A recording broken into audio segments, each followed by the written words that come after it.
Bonjour à tous, bienvenue dans mon portefeuille PEA, donc 2021.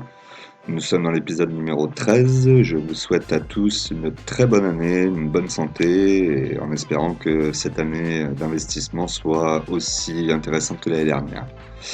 Voilà, allez, on y va. Alors, sur mon point PEA, donc j'ai fait l'achat de 15 actions Gossin. On en avait parlé ensemble à un moment, je vous avais dit que je voulais en acheter. Donc j'ai sauté le pas. Donc voilà, sur mon portefeuille, vous pouvez voir ici Gossin. Donc j'ai acheté 15 actions à 9,82 €. Aujourd'hui, l'action est à 10,50 €. Donc j'ai une plus-value latente de 10,07 €, soit 6,83 %. Bon, je pense que j'ai eu un peu de chance quand même sur ce coup-là. Je ne sais pas pourquoi elle est descendue. Bon, je sais pourquoi elle est descendue parce que je la regardais, elle faisait que descendre. Mais par contre, je n'explique pas forcément le fait qu'elle soit remontée aussi vite. Alors, on va regarder. Elle est peut-être très volatile. À mon avis, ça doit être un peu le cas. Et il est fort possible qu'elle repasse en dessous des 9,80 d'ici peu de temps. Après, je sais que Gossin a plutôt des bonnes news en ce moment, donc bon, peut-être que c'est ceci qui explique cela.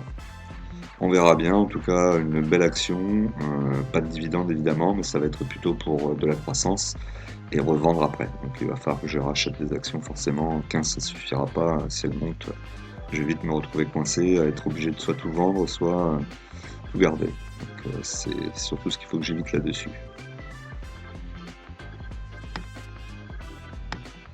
Voilà, ensuite, nous avons donc la plus-value du portefeuille, donc plus 33, 14%, soit 1381,83 € donc pour cette année 2020, ce qui est tout à fait correct. Donc voilà, quand on regarde donc mon tableau, on peut voir donc les différents montants que j'ai apportés. Et donc du coup en bas, le tri représente 33,14%. Alors le tri, vous allez me demander peut-être ce que c'est le calcul qui est fait pour chaque apport. Donc à chaque fois ça soustrait, ça soustrait, ça soustrait, ça vous donne un pourcentage qui prend en compte le fait que vous mettez des apports réguliers. On va regarder rapidement. Donc là ici vous voyez mon portefeuille, bon là c'est général, vous avez mon PEA en haut, Mintos et ma crypto-monnaie. Si je prenais l'ensemble de mon portefeuille actuel et que je faisais l'opération que vous connaissez simple, je serais qu'à 16,26% de gain cette année. Voilà, avec une liquidité à 592,65, soit 1381,83 gagnés. Donc voilà. Bon, très rapidement, là, vous pouvez voir quand même que pour la crypto-monnaie, plus 121,45, donc c'est pareil, j'ai fait des versements plusieurs fois, donc effectivement, le pourcentage est beaucoup plus élevé que ça. Je suis au niveau des 200 et quelques pourcents. Voilà, donc ça c'était pour juste revenir là-dessus vite fait, donc vous expliquer que vous avez cette partie-là. Alors on m'a demandé les formules, donc je vais vous montrer les formules rapidement. Donc là j'ai cliqué pour la formule tri annuel, donc les 33,14. Donc vous mettez vos prix toujours en négatif avec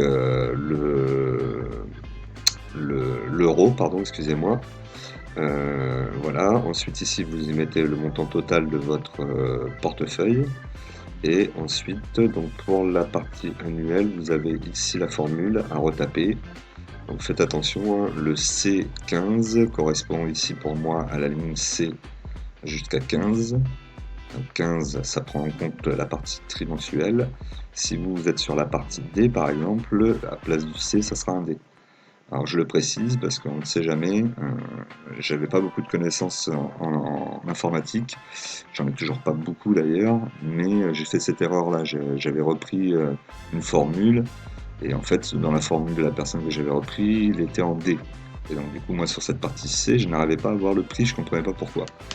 Tout simplement parce que voilà, il fallait mettre le C, la colonne C qui correspond pour faire le calcul. C'est tout bête, mais voilà, il faut le savoir.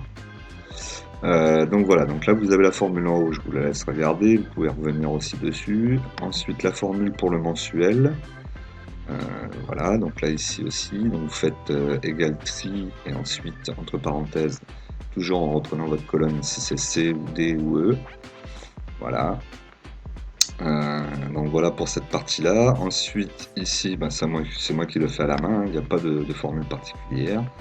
Et comme je vous ai dit, donc ici, toujours mettre le 0, moins, donc, le moins, 0, ou une somme, et avec toujours avec l'euro pour faire vos soustractions.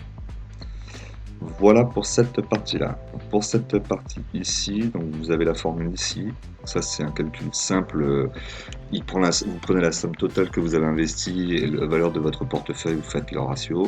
Et ici, voilà. Donc là, vous pouvez aussi entrer cette formule-là. Vous voyez qu'ici, la formule pour moi, elle est ici. Elle prend B3 moins B2. Donc la valeur du portefeuille moins la somme des apports. Et elle divise l'ensemble par la somme des apports. Voilà, et ça vous donne le pourcentage. Ensuite, là, je vous ai mis la liquidité que j'avais aussi sur cette année. Je pense que c'est intéressant de le voir. Voilà pour ce qui était de mon portefeuille donc pour cette année.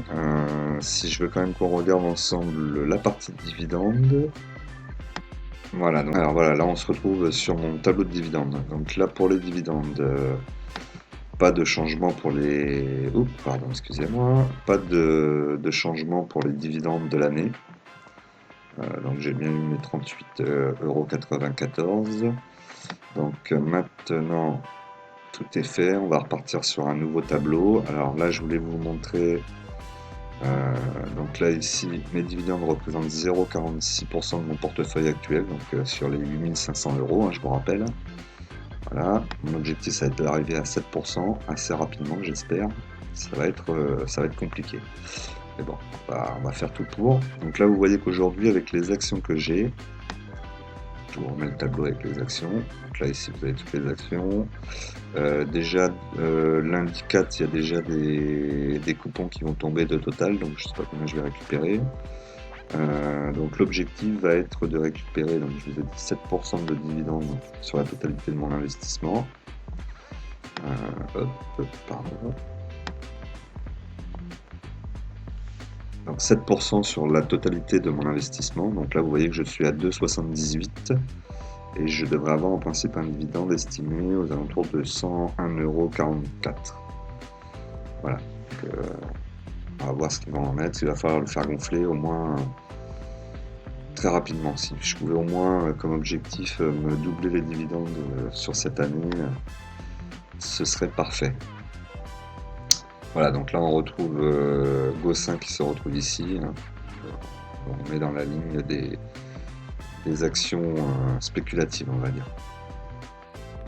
Voilà, donc on continue. Alors ensuite, nous avons donc les achats que je souhaite faire dans l'année. Alors si je peux, je ferai donc l'achat, je vais racheter Veolia. Je vous avais dit, hein, c'est une déception pour moi, hein, j'ai fait un peu n'importe quoi dessus. Donc je vais essayer de la reprendre quand même, parce que malgré tout c'est une entreprise que je trouvais plutôt sympa. Le travail qu'elle fournit, quelque chose qui est important, qui restera. Voilà, c'est pas glamour, mais je pense que cette entreprise sera là pendant encore quelques très très longues années.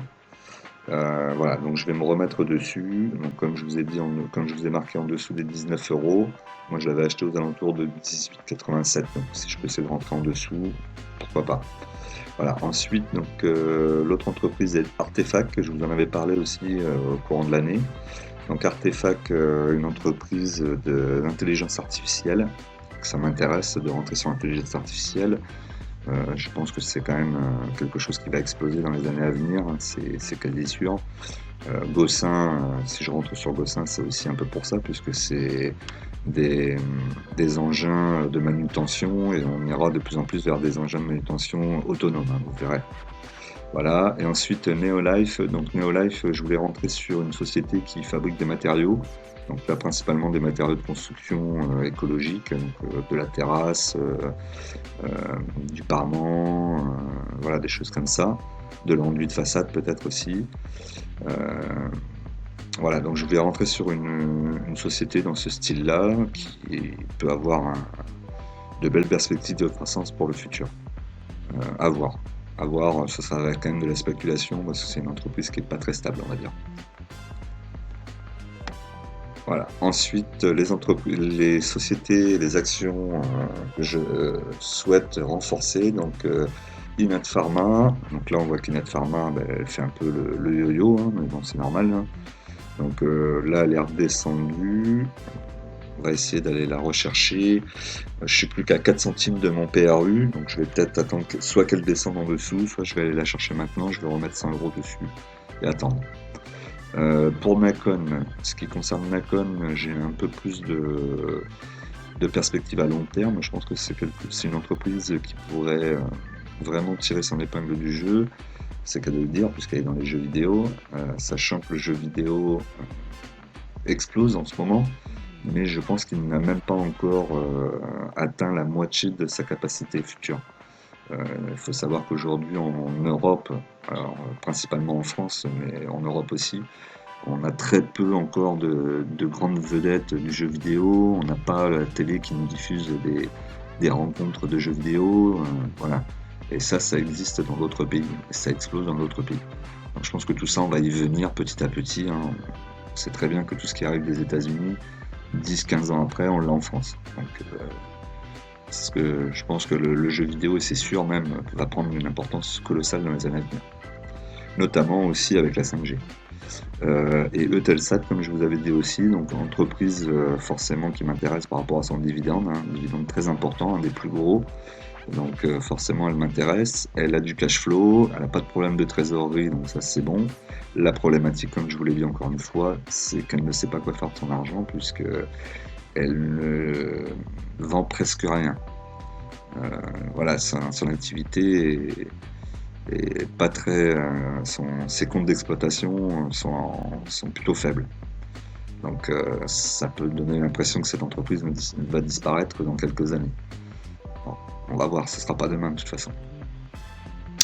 Voilà, donc c'était pour mon portefeuille PEA donc, de l'année 2020. J'espère que ces 6 mois de vidéos vous ont plu. N'hésitez pas à liker, à vous abonner et à me poser des questions. À très vite!